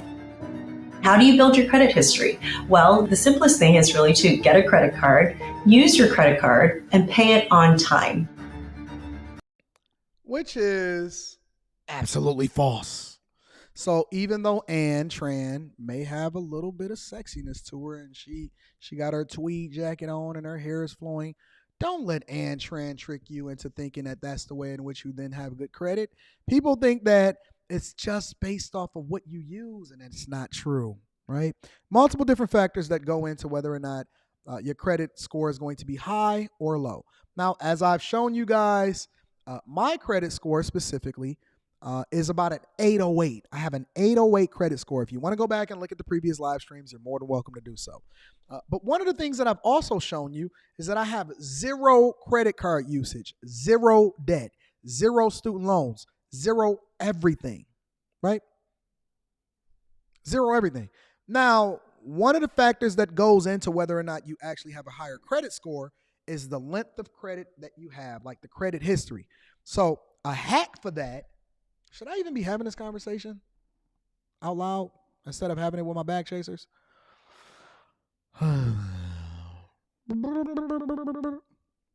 Well, let's just say this. I'm not going to add that. I'm not going to give you the hack. What I will say is it's the credit utilization rate. So just because you may have a $1,000 limit does not mean that you should be using $1,000 of whatever it is on that credit card, even if you can't pay it back. Another way that they get you is that they have you spend money on things that you wouldn't normally buy because you now have this availability of money and you know you have the capability to pay it back. So just because you have access to credit does not mean you should be using credit. If you're going to have a card, you should get a secured card in order to continue to build the credit. I don't want to get into that. I don't want to get into. I just want to debate the whole credit, whether you should have a credit card or not. My point is that the credit utilization rate is supposed to stay under 30%. The ideal credit utilization rate is to stay under 10%, which means that you want to pay off your balance immediately when you make a purchase. Now, the responsible person that then is leveraging and getting all of the points. Do Anton have a credit card? Absolutely, I have a credit card. The credit card that I love and I use the most, specifically, and I shouldn't even be saying this because they have not sent a check, is, let me make sure I cover that up. This is the credit card that I use the most. This is the one. This is the Marriott Boundless because I mainly stay at Marriott Properties. This is the one that I use more than anything, right? You can see it's got wear and tear. It's toe up. It's scratched up, the whole 9 yards. And I mainly do it in order to reserve hotels. I do it in order to make sure that I reserve my flight tickets. And you need a credit card in order to get a rental car. So I have to have a credit card in order to be able to travel to and from and get to wherever it is that I have to go. However, most people, when I say most people, I'm saying the overwhelming majority of people are not responsible enough to have a credit card to not buy things that they would not normally purchase if they didn't have that credit card, A. And then B, responsible enough to consistently pay off the entire balance of that credit card every single period. Every period. I'm not going to give y'all the finesse. I'm not going to give y'all the hacks. I'm not going to do that because I'm going to reserve that for Patreon members, and I'll set up that Patreon webinar sometime soon. Maybe I'll include that in the next webinar. Make sure y'all tap into the Patreon. Link is in the description as well as pinned to the top of the chat. But she's wrong. It's not just using the credit card and paying it off. It's understanding how it works. The length of time that you have that account open, which is one of the reasons why you don't want to close the account when you open it. If you're going to open a credit card, don't open one that have fees that you're not taking advantage of, whatever benefits that come along with it. A lot of people like to go to Chase Sapphire Reserve, which is one of the top credit cards, the Amex Platinum, which is another top credit card, and all that other type of stuff, right? You don't want to open up these cards unless you truly understand the benefits and the points value that you get as a result of it, that you're going to make sure that you pay off the balance, that you don't spend money on things that you wouldn't normally buy just because you have the availability of credit. And then more importantly, the length of time that you have that credit card open continues to feed into your credit history, which ultimately raises or lowers your credit score. So if you're going to get a secured card or you're going to get one that doesn't have an annual fee, you put something small on it, right? You put a Netflix subscription that you're just going to automatically pay off every month. You make sure that you put the Patreons, anything, something very, very small, but you want to keep your utilization rate down. And you also want to make sure that you're not accruing interest as a result of not paying off the entirety of the balance when it comes on. So don't listen to Ann Tran. She might be cool to have some to take out on a date, but she might not be cool when it comes to understanding how credit works. Credit scores generally range from 300 to 850. The higher the credit score, the more responsible you're deemed. Credit scores not only affect whether or not you get approved for credit cards, but also your credit limit and your interest rate on loans, mortgages, and the terms lenders may assign you. Insurance providers, landlords, and employers might also want to do a check to determine your trustworthiness. If your goals are to buy a house, get a car, get a loan, the first thing that you need to do in order to build your credit history is to get that credit card going. Those Jennifer Garner commercials are for Capital One, but there are numerous companies in the U.S. that offer a wide range of credit cards. There's the issuers, American Express, Discover, Bank of America, Citi, Wells Fargo, and then there are the networks. They facilitate transactions between the merchants and the card issuers. The four major card networks are Visa, MasterCard, American Express, and Discover. Two of the world's largest card networks, American Express and Discover, Now remember, these are publicly traded companies. You can literally invest in MasterCard, right? Also understanding when you're looking at the annual statements, when we're not even the annual statements, the quarterly reports of when you're looking at these companies, when they show, listen, this is the profit, this is the loss, these are how many people are defaulting on their loans. These are the, our metrics of where it is that we think that we're going to grow as a company and so on and so forth. That gives you a better perspective of what state America is in, because it shows you how many people are continuously to run up the debt, are not paying off the interest of their loans. And the statistics say that y'all not responsible enough to actually be able to use credit effectively, which is one of the reasons why I'm so against you opening up a new credit card. You can open up a secure card and get the same benefits from a credit perspective. And then the other thing that I need to ask you is, what are you using this credit for? But I'm not going to deep dive into it. Again, I'm going to reserve that for the Patreon members. Let's continue. Are also card issuers. There are standard credit cards, rewards cards, balance transfer, charge, student, business, secured, limited purpose, prepaid cards, and the list goes on. Different options that may or may not be right for you depending on your personal circumstances. Standard credit cards are the most traditional type. They have an annual percentage rate or APR, sign-up bonuses, annual fees, late payment fees, balance transfer fees, foreign transaction fees, and look at all of the ways in which they're making money off of y'all. The most exciting, rewards.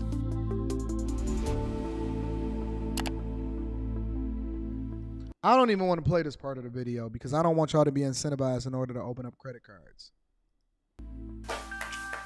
There's actually a whole industry dedicated to maximizing credit card points and miles. Some people love it, and they love going down that rabbit hole and treating it like a game. Bankrate.com senior analyst Ted Rossman earned more than $1,700 in rewards in 2022. But getting the most out of your credit cards depends on your spending habits.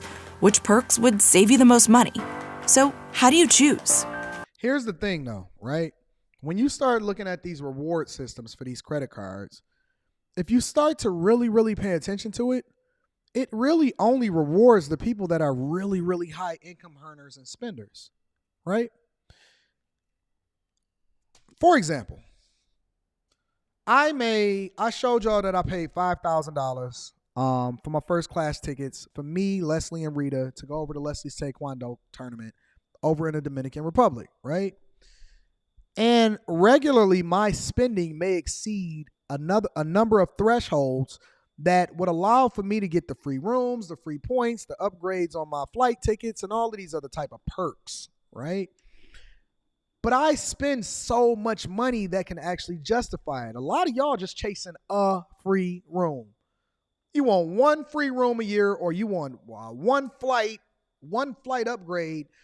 And most people don't make enough money or spend enough money to be able to justify the amount of money that you can potentially mess up as a result of getting charged interest, A, and then B, to actually hit a threshold in which you can actually benefit from the reward. So most of these people that's doing these hacks, they spend an egregious amount of money doing the different things. They have a credit card that they get back money or reimbursement for their travel, for their jobs, and all of this other type of stuff. They got corporate accounts. They got business accounts in which they may purchase a whole lot of stuff for the business, or they are purchasing the different food purchases and all of this other type of stuff for their restaurant that they then use the revenue in order to pay it off because they had to do that anyway.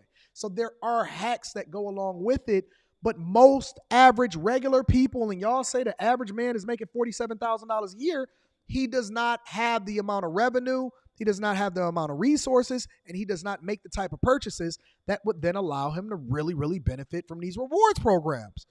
And so now they're marketing it to you, understanding that you're going to forever be in debt, and you're going to pay them 100 times of whatever it was that you purchased. That TV that you purchased at Walmart for Super Bowl Sunday is going to wind up costing you 3 and 4 times of whatever it costs by the time that you finish paying it off. This is how they get you. If your family spends a lot on groceries, get a card that gives 5 or 6% cash back on groceries. Like, that's a really nice inflation buster right there. Maybe consider a second card that's just not an inflation buster at all. Solid flat rate, something like 2% cash back on everything. Most people should be able to get at least $200, $300, $400 a year just by using the right cards. Rossman says the rewards that get the most attention are often travel-related.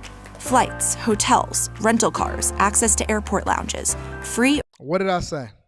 What did I literally just say before we even got into this part of the video?